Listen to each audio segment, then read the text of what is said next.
Hi everyone, welcome to Learning Curve Acres. So, we had our very first buy-sell swap, poultry and small animal swap in a year and a half, almost 2 years now. So you knew that I couldn't go without bringing someone home. I had been wanting an otter rex. Well, I found a broken otter rex.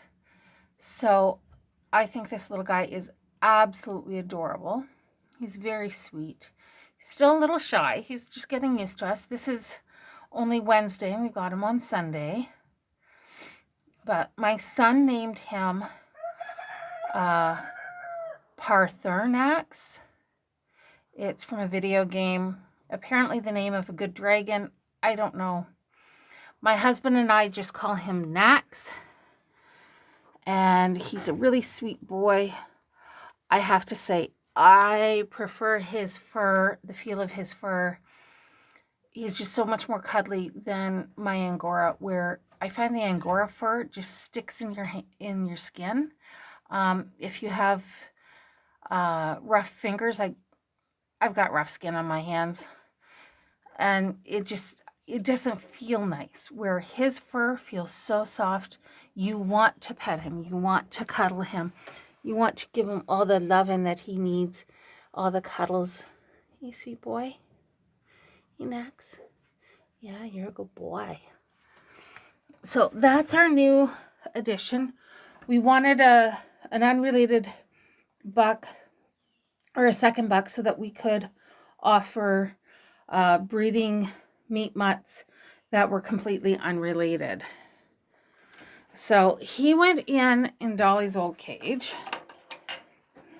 And just let me get this closed up here. There. And then Dolly's over here now. Now, this is a much larger cage. These were made as our kindling and grow cages.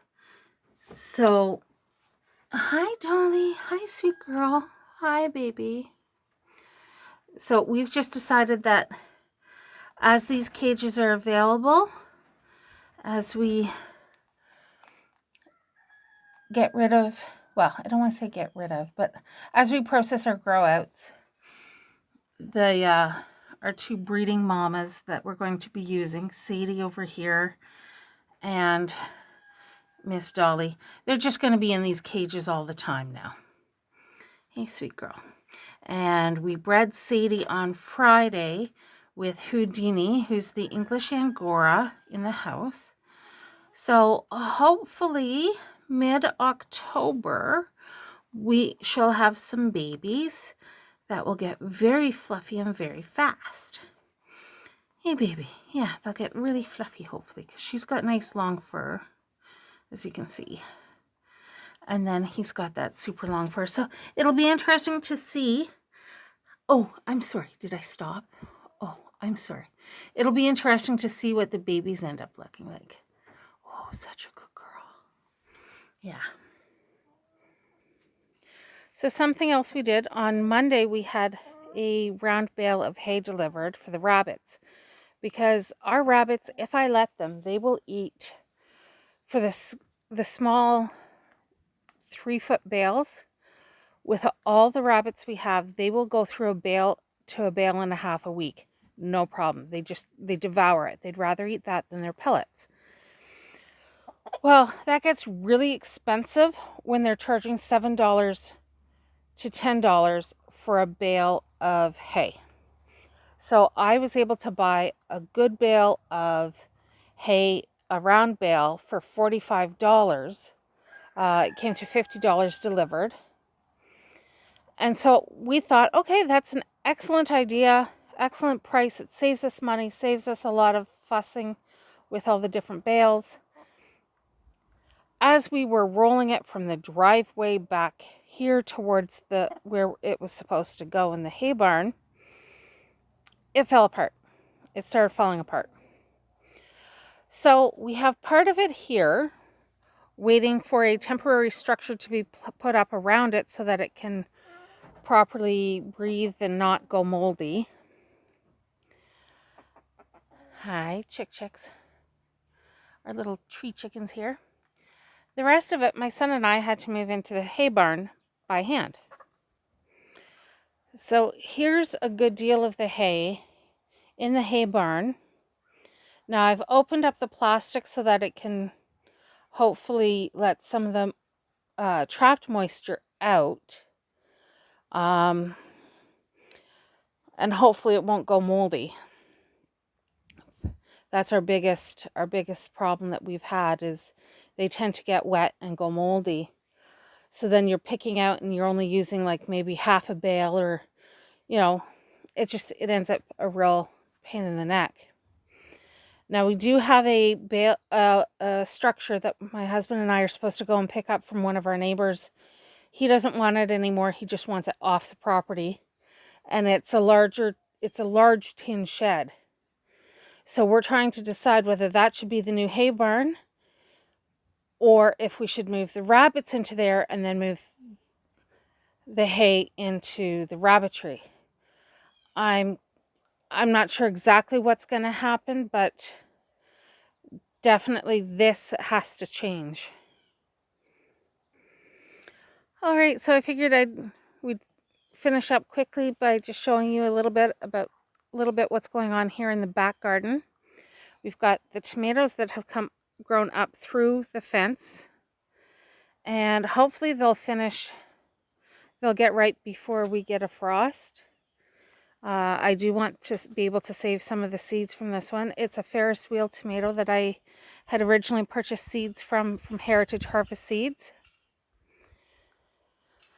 And then we did have squash here, but we've harvested that and pulled that out because all the vines died off. And then here we have, this is a tobacco plant actually, and like Jason and I don't smoke. We don't use it for that. The only reason why I planted it, honestly, is because hummingbirds and bees absolutely love these beautiful pink flowers there. I think they're beautiful. And well, when I heard that the hummingbirds loved it and I had been given some free seeds, I love my hummingbirds, so I planted it. Down here we have a whole lot more tomatoes. It's like a jungle down here.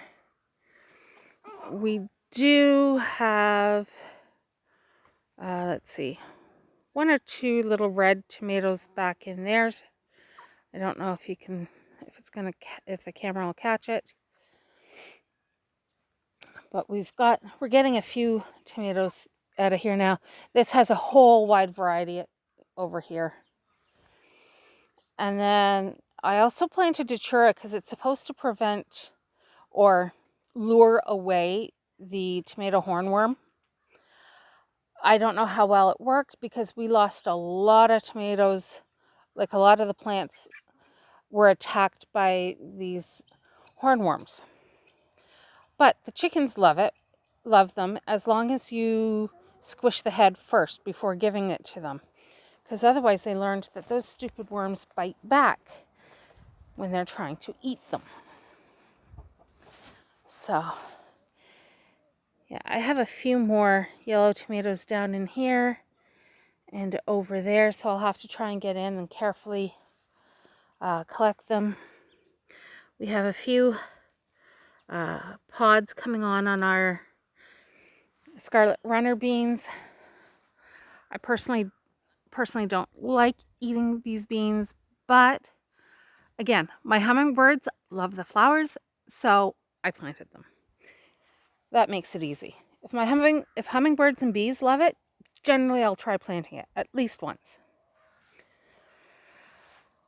There's more tomatoes over there. I never get around to staking my tomatoes ever. So they fall over, but they're still ripening, they're still growing, they're doing well. And then in the back garden, we've got the kale, which is coming on like gangbusters now. and my Swiss chard has bolted. So that's about it for my garden for this season. I don't think we're going to get a whole lot more out of it. But I thought I'd just give you a quick update on what's happening here at Learning Curve Acres, because I know I haven't been posting a whole lot lately. But this should be interesting. My last video was just over 6 minutes long, took 3.5 hours to upload. This one's 10.5 minutes, and we'll see how long that takes. Anyways, everyone take care, and we'll talk to you soon.